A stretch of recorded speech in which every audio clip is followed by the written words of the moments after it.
माँ को स्वार्थी तुमने ही तो बनाया है।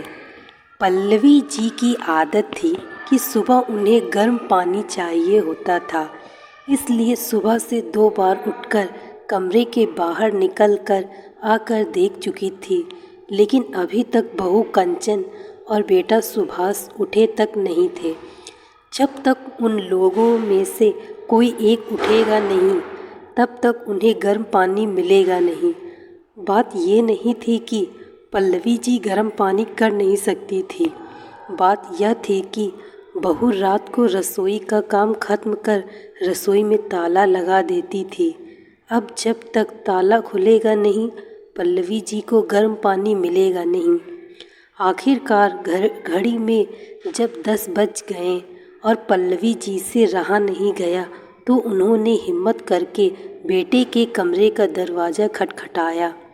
2-3 बार दरवाज़ा खटखटाने के बाद बहू की जगह बेटे ने आकर दरवाज़ा खोला और तमतमाते हुए बोला, क्या है माँ, सुबह सुबह परेशान कर रही हो?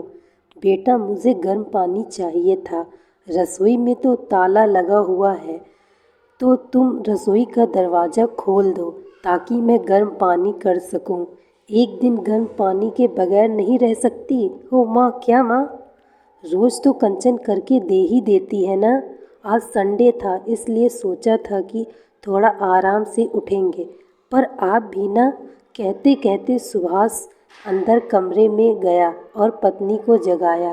कंचन भी तिलमिलाते हुए उठी और चाबी लाकर सास के हाथ में रख दी। अब रसोई का दरवाज़ा आप ही खोल लीजिए, खुद के लिए गर्म पानी करो तो हमारे लिए भी चाय बना देना। जल्दी नींद खुलने से सिर दर्द होने लगा है मेरा। कभी कोई सास खुश हुई है क्या अपनी बहू को सोता देखकर? इन सास लोगों का बस चले तो बस बहू को मशीन बनाकर रख दे। कंचन बड़बड़ाती हुई वापस जाकर पलंग पर लेट गई। आखिर पल्लवी जी ने जाकर रसोई का दरवाज़ा खोला, खुद के लिए भी पानी गर्म किया और बेटे बहू के लिए चाय बनाकर उन्हें देकर आई। गर्म पानी लेकर अपने कमरे में आई ही थी कि 4 साल का पोता भानु जाग गया। जगते ही बोला, दादी मेरा दूध।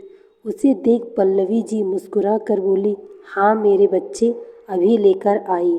गर्म पानी वहीं रखकर पहले भानु के लिए दूध गर्म करने गई। अभी दूध गर्म कर ही रही थी कि इतने में सुभाष की आवाज़ आई, माँ, ओ माँ, कहाँ हो तुम? क्या आप भी सुबह सुबह संभाल नहीं सकती इसे? पता है ना कंचन के सिर में दर्द हो रहा है। कंचन सही कहती, सास बहू को सोता देख नहीं सकती।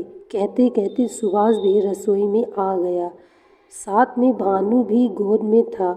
उसे देखते ही पल्लवी जी बोली, बेटा, मैं तो दूध गर्म करने आई थी, मुझे नहीं पता ये कब तुम्हारे कमरे में चला गया। तो ध्यान रखना चाहिए था ना आपको, बस काम का बहाना चाहिए। मानता हूँ कि आप सास हो, पर बहू को भी तो इंसान समझो। वही है जो आपकी जिम्मेदारी निभा रही है, नहीं तो दूसरे बेटे बहू ने तो आपको रखने से ही मना कर दिया था। भानु को पल्लवी जी के पास छोड़कर ही सुभाष वापस अपने कमरे में चला गया। पल्लवी जी देखते ही रह गईं, आंखों में आंसू आ गए। मन ही मन सोचने लगी कि मैं कुछ न करने पर भी बदनाम हो रही हूँ। ऐसा कौन सी चीज़ जिम्मेदारी उठा ली इन लोगों ने मेरा, जो इतना सुना जाते हैं। ऐसा सोचकर अपने आंसू पोंछे और भानु और उसका दूध लेकर कमरे में आ गई। नाश्ते के समय सुभाष ने कंचन से कहा, तुम्हारी तबीयत ठीक नहीं है तो मैं माँ से कह कर नाश्ता बनवा लेता हूँ ताकि तुम आराम कर सको। रहने दो, उनसे कुछ मत कहना, मैं नाश्ता खुद ही बना लूँगी। उस पर तुम्हारी तबीयत ठीक नहीं है। नहीं नहीं, मैं खुद ही नाश्ता बना लूँगी। उनका क्या भरोसा कौन सा सामान उठाकर अपने दूसरे बेटे बहू को देकर आ जाए। अक्सर रसोई से सामान कम हो जाता है। मुझे तो पूरा यकीन है माँ जी की सामान की हेरा फेरी करती है और अपने उन बेटे बहू को देखकर आ जाती है और जाकर रसोई में नाश्ता तैयार करने लगी। कंचन को रसोई में नाश्ता तैयार करते देखकर सुभाष गुस्से में आकर पल्लवी जी से बोला, देख लो, ये सब आपके कारण है। उसकी तबीयत खराब है पर फिर भी नाश्ता तैयार कर रही है। आपकी इन्हीं हरकतों के कारण परेशान हो चुके हैं हम। पता नहीं भगवान भी हमें चैन से कब रहने देगा। पल्लवी जी उसकी बात सुनकर हैरान रह गई। सुनकर अपने कमरे में चुपचाप शांतिपूर्वक बैठ गई। आंखों से झरझर आंसू बहे जा रहे थे। क्या इसी दिन के लिए इन बेटों को जन्म दिया था? जब शादी के 10 साल बाद मंदिर मंदिर माथा टेकने के बाद 2 जुड़वा बेटे हुए तो कितने खुश हुए थे घर में सब लोग। यार दोस्त रिश्तेदार सब लोगों ने कितनी बधाइयाँ दी थी। सासू माँ तो बलैया लिए जा रही थी, अरे 2 बेटों की माँ बनी है, बुढ़ापे में बैठकर राज करेगी राज। कुछ साल बाद जब पति का देहांत हो गया तब भी पल्लवी जी ने हिम्मत करके अपनी दोनों बेटे सुभाष और विक्रम को संभाला। कितनी परेशानी झेल कर भी इन लोगों को पढ़ाया लिखाया, इतना बड़ा किया, दोनों की शादी कराई। पर उसके बाद सब कुछ बदल गया। दोनों बहुओं की आपस में बनी नहीं, इस कारण बेटों ने भी झगड़े होने लगे। आखिरकार दोनों बेटे अलग हो गए। पल्लवी जी के पति ने 2 मंजिला मकान बनवाया था। उसी में ऊपरी मंजिल पर विक्रम अपने पत्नी के साथ रहने लगा और नीचे वाले फ्लोर पर सुभाष अपनी पत्नी और पल्लवी जी के साथ रहने लगा। पल्लवी जी को रखने को लेकर भी दोनों भाइयों में बहस हुई थी। विक्रम ने साफ मना कर दिया था कि वो माँ को अपने पास नहीं रखेगा, तो सुभाष को अपने पास पल्लवी जी को रखना पड़ा। सच कहें तो उस समय की बधाइयाँ आज कानों में चुभ रही थी। थोड़ी देर बाद सुभाष कमरे में आया और नाश्ते की प्लेट पल्लवी जी के सामने टेबल पर रखते हुए या यूँ कहे पटकते हुए बोला, लो नाश्ता कर लो, आखिर एक बहू को ही परेशान करते जाओ, दूसरी से कोई न लेना देना नहीं है। पल्लवी जी को सुभाष की बात बहुत बुरी लग रही थी। उन्हें ऐसा लग रहा था जैसे नाश्ते की प्लेट उन्हें चिढ़ा रही है। ऐसा खाना भी किस काम का जो तिरस्कार करके दिया जाए। आखिर पल्लवी जी ने उस नाश्ते की प्लेट को हाथ भी नहीं लगाया। आखिरकार पल्लवी जी ने काफ़ी सोचा और सोच समझकर वो एक निर्णय पर पहुंची। शाम को विक्रम अपनी पत्नी के साथ बाहर कहीं घूमने जा रहा था। सुभाष और कंचन भी बाहर खड़े हुए थे कि तभी एक प्रॉपर्टी ब्रोकर उनके घर पर आया। उसे देखकर चारों बेटे बहू हैरान रह गए। उसने आते ही पूछा, क्या है, मैं पल्लवी जी से मिल सकता हूँ? आपको पल्लवी जी से क्या काम है, हमें बताइए, हम उनके बेटे हैं। सुभाष ने कहा, जी मुझे पल्लवी जी ने फ़ोन करके बुलाया है। सब एक दूसरे को हैरानी से देखने लगे। इतने में पल्लवी जी अंदर से आई। क्या आप ही पल्लवी जी हैं? जी मैं ही पल्लवी हूँ।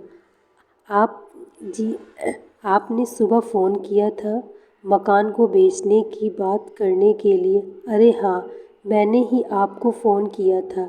इससे पहले पल्लवी जी आगे कुछ कहती, सुभाष बोला, कौन सा मकान बेच रही हो आप? हमसे पूछे बगैर आप ये निर्णय कैसे ले सकती हो? माँ मकान बेच दोगी तो हम कहाँ जाएंगे? विक्रम ने भी कहा, कभी मेरे बारे में सोचा था कि मैं कहाँ रहूँगी, कैसे रहूँगी?